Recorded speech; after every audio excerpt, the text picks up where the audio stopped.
کرم ہو یا حسین، نظر کرم ہو یا حسین.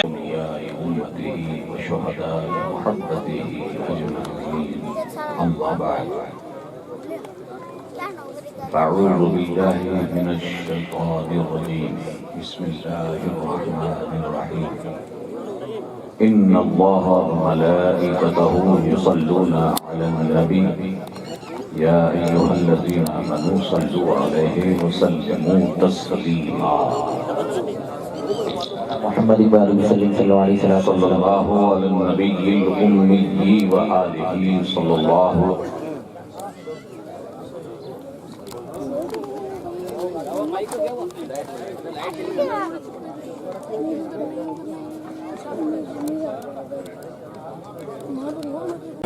وآله وسلم.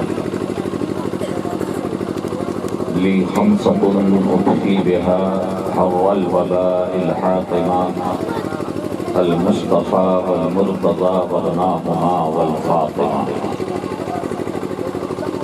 بیدم یہی تو پانچ ہیں مقصود کائنات، خیر النساء حسین و حسن مصطفیٰ علی.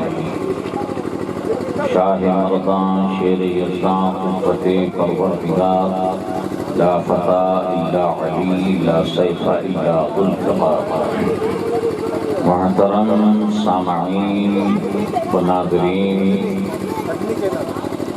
حضرات علماء کرام، قابل احترام اور صلو پاک انتظامیہ کمیٹی،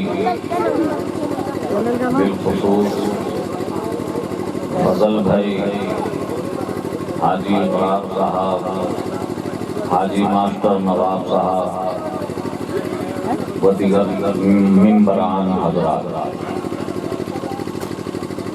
اللہ تعالیٰ لاکھ شکر احسان ہے کہ بستی کی مسجد کو شہید کر کے بڑے ہی خوبصورت طریقے سے دوبارہ اس مسجد کو بنائی اور اس میں حصہ لینے والوں کو اللہ تعالیٰ دونوں جہان میں اس کا بدلہ عطا فرمائے. آمین آمین. بے شک بزرگوں سے سنا کہ ایک حاکم نے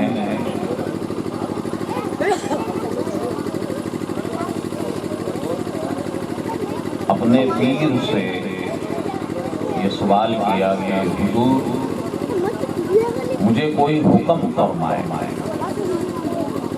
کوئی عمل بتائیں. پیر صاحب نے اپنے اس امیر اور حاکم مرید کو فرمایا کہ تو اپنے خرچے سے ایک مسجد بنوا دے.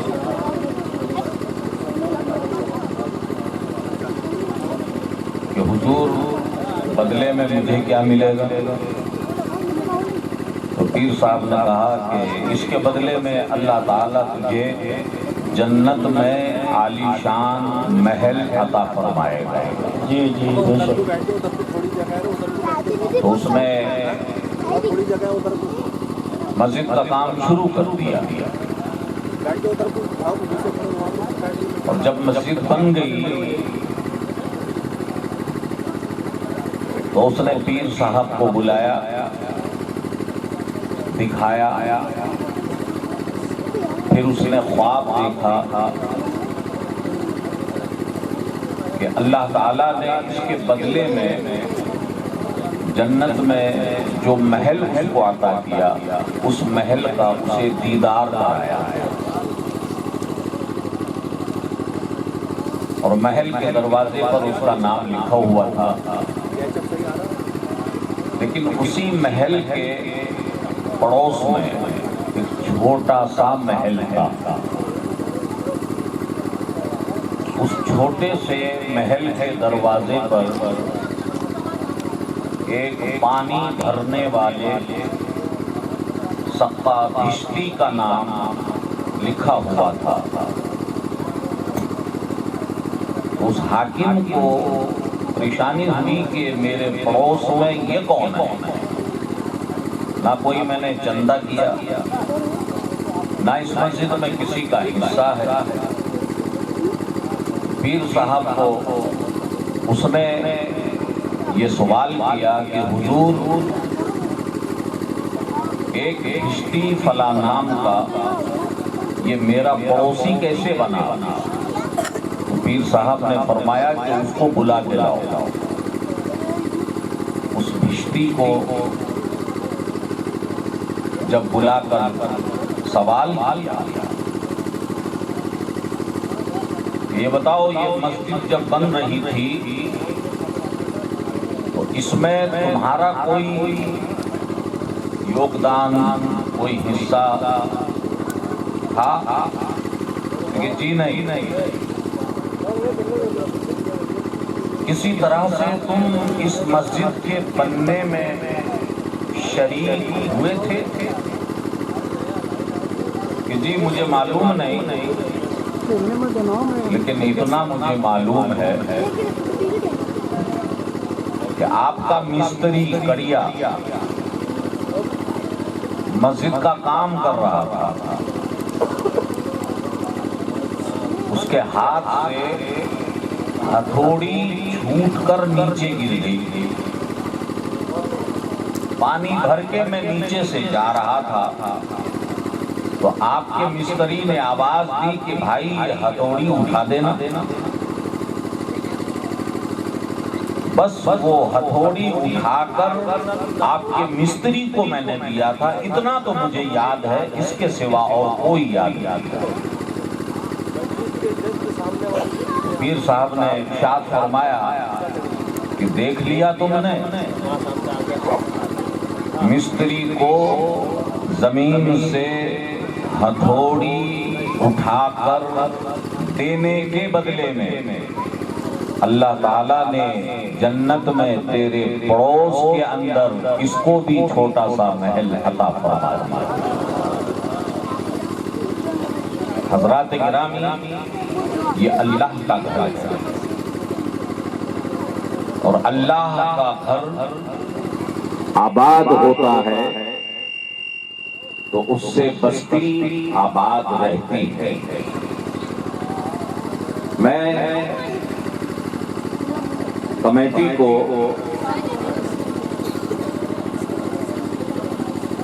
اتنا ہی عرض کروں گا کہ جس طرح آپ نے اللہ کے گھر کو جنتی محل کے جیسا سجایا ہے، اسی جذبے کے ساتھ مدرسے کا بھی اہتمام اور انتظام ہونا چاہیے. اپنے بچوں میں تعلیم کا جذبہ بھی ایسا ہی ہونا چاہیے. ہاں وہ اسکول کی تعلیم ہو یا مدرسے کی تعلیم، تعلیمی میدان میں بھی ہمارا جذبہ ایسا ہی ہونا چاہیے. حضرات، اسکول میں پڑھائی کر کے ہم کچھ بھی بنے، اس سے اپنی دنیا کو بہترین بنا سکتے ہیں. اور قرآن اور حدیث کا علم حاصل کر کے ہم اپنی دنیا بھی بہترین بنا سکتے ہیں اور آخرت بھی بہترین بنا سکتے ہیں. میں ایک حدیث پاک کا مضمون آپ کے سامنے رکھ کر بات اپنی ختم کرتا ہوں. اللہ کے پیارے نبی علیہ السلام ارشاد فرماتے ہیں کہ جس کے سینے میں خدا کا قرآن ہو، یعنی جو حافظ قرآن ہو، قرآن کا علم ہو، جس کے سینے میں حدیث کا علم ہو، اس کو اللہ تبارک و تعالی کیا مقام اور کیا مرتبہ عطا فرماتا ہے۔ تو سیدھے سیدھے حدیث کا مضمون پیارے مصطفیٰ جان رحمت علیہ السلام فرماتے ہیں کہ ایک حافظ قرآن جس کے سینے میں پورا قرآن ہوگا، اللہ تعالیٰ اس کو وہ مرتبہ عطا فرمائے گا کہ قیامت کے دن اللہ تعالیٰ اس حافظ قرآن سے ارشاد فرمائے گا کہ تیرا محل جنت الفردوس میں ہے، تو جنت الفردوس میں چلا جا۔ اور جہاں پہلی جنت سے وہ حافظ قرآن کھڑا ہوگا، وہاں سے جنت الفردوس تک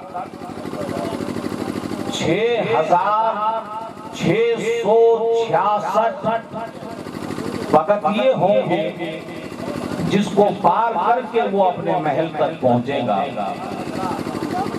تو اللہ تبارک و تعالی ارشاد فرمائے گا کہ اے حافظ قرآن، تجھے چنتا کرنے کی ضرورت نہیں ہے، تیرے سینے میں جو میرا قرآن ہے اس قرآن میں بھی 6666 آیتیں ہیں، اس لیے یہ فقط یہ بھی 6666 ہیں۔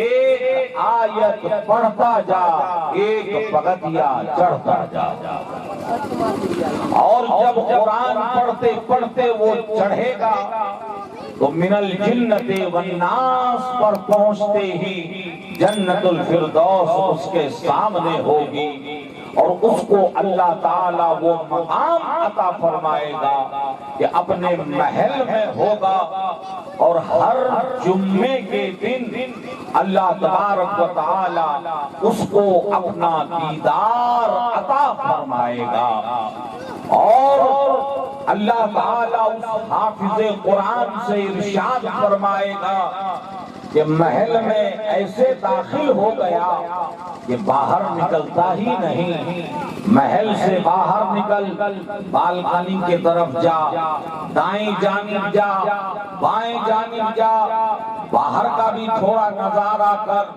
وہ حافظ قرآن کہے گا یا اللہ دنیا سے بڑا تھکا ہارا آیا ہوں، تیرا کرم ہوا، تیری مہربانی ہوئی کہ تو نے جنت میں اتنا عالی شان محل عطا فرمایا ہے، ورنہ دنیا کے اندر ہم حافظ قرآن ہوا کرتے تھے، ہم حدیث کے عالم ہوا کرتے تھے، ہم اسلام کے مفتی ہوا کرتے تھے، مگر دنیا میں سب سے زیادہ کم اگر کسی کی تنخواہ ہوتی تھی تو وہ ہماری ہوتی تھی۔ دنیا کے اندر بڑی تنگی سے ہم نے زندگی کو بسر کی ہے، یہاں تیرا کرم ہوا تو وہاں بھی اللہ تعالیٰ ایک حافظ قرآن کی عظمت کو دکھائے گا کہ محل سے باہر نکل، جب وہ محل سے باہر نکلے گا داہنی جانب دیکھے گا تو جنت کے نظارے ہی نظارے نظر آئیں گے، اور بائیں جانب جب آئے گا تو اسے کچھ لوگوں کو دیکھے گا جن کے ہاتھوں میں ہتھکڑی ہوگی اور جس کے پاؤں میں بیڑی ہوگی، فرشتے اس کو پکڑے ہوئے اور جکڑے ہوئے ہوں گے، وہ اپنے کارناموں کی سزا بھگت رہا ہوگا۔ یہ منظر دیکھ کر حافظ قرآن جب ڈر جائے گا، گھبرا جائے گا، تو اللہ تعالیٰ اس حافظ قرآن سے ارشاد فرمائے گا، اس عالم دین سے ارشاد فرمائے گا کہ تجھے گھبرانے کی کوئی ضرورت نہیں ہے، یہ لوگ جو زنجیروں میں جکڑے ہوئے ہیں، جو پکڑے ہوئے ہیں، اپنے کرموں کی سزا بھگت رہے ہیں، ان لوگوں کو غور سے دیکھ دیکھ کر ان کی پہچان کر، کیا دنیا میں ان میں سے تیرے ساتھ کسی کی دوستی بھی ہوا کرتی تھی، کسی سے تو پیار بھی کرتا تھا؟ اگر دنیا میں ان میں سے کسی نے وضو بنانے کے لیے پانی کا لوٹا بھی بھر کر دیا ہو تو تو اسے پہچان، اور پہچان پر انگلی کا اشارہ کر دے۔ اشارہ کرنا تیرا کام ہوگا، اور جہنم سے نکال کر جنت میں داخل کرنا یہ ہمارا کام ہوگا۔ نعرے تکبیر، نعرے رسالت، علماء اہل سنت، ماشاءاللہ۔ حضرات گرامی، اللہ کے گھر کی ہم قدر کریں، اپنے عالموں کی ہم قدر کریں، علم والوں کی ہم قدر کریں، اور یاد رکھیے علم سے جو محبت کرتا ہے اللہ تعالیٰ اسی کی نسل میں علم کو داخل کرتا ہے۔ علم سے جو محبت کرتا ہے اللہ اسی کی نسل میں علم کو داخل کرتا ہے۔ آپ علم سے محبت کیجئے تو آپ نہیں تو آپ کی نسل میں ضرور کوئی عالم دین اللہ پیدا کر دے گا، حافظ قرآن کوئی اللہ پیدا کر دے گا۔ تو اللہ کے گھر کو بھی ہمیں سجانا ہے، اور علم کے لیے مدرسوں کو بھی ہمیں سجانا ہے۔ میں مبارکباد دیتا ہوں سلو پاٹ کی کمیٹی کو اور صدر صاحب کو اور ان کی محنتوں کو۔ اللہ تبارک و تعالی کہنے سننے میں کمی بیشی ہو معاف فرمائے۔ استغفر اللہ ربی من کل ذنب واتوب الیہ، لا الہ الا اللہ۔ نعرے تکبیر، نعرے رسالت، نعرے رسالت، قاری عبدالقادر رسالت، ماشاءاللہ۔ آئیے اب میں نعت شریف پڑھنے کے لیے دعوت سخن دوں گا۔ جناب علیم الدین صاحب آئیں، اپنی نورانی آواز سے سامعین کو مجلہ فرمائیں، وقت کا تھوڑا خیال رکھیں، اور تمامی حضرات جو کھڑے ہو گئے ہیں برائے کرم واپس کرسیوں پر تشریف رکھیں، اور جو یہ آگے کرسی خالی ہیں پیچھے والے حضرات آگے تشریف لے آئیں، آگے سے کرسی پر کر لیں، اٹھ جائیں، تھوڑا آگے آ جائیں، آگے کرسی پر کر لیں آپ حضرات۔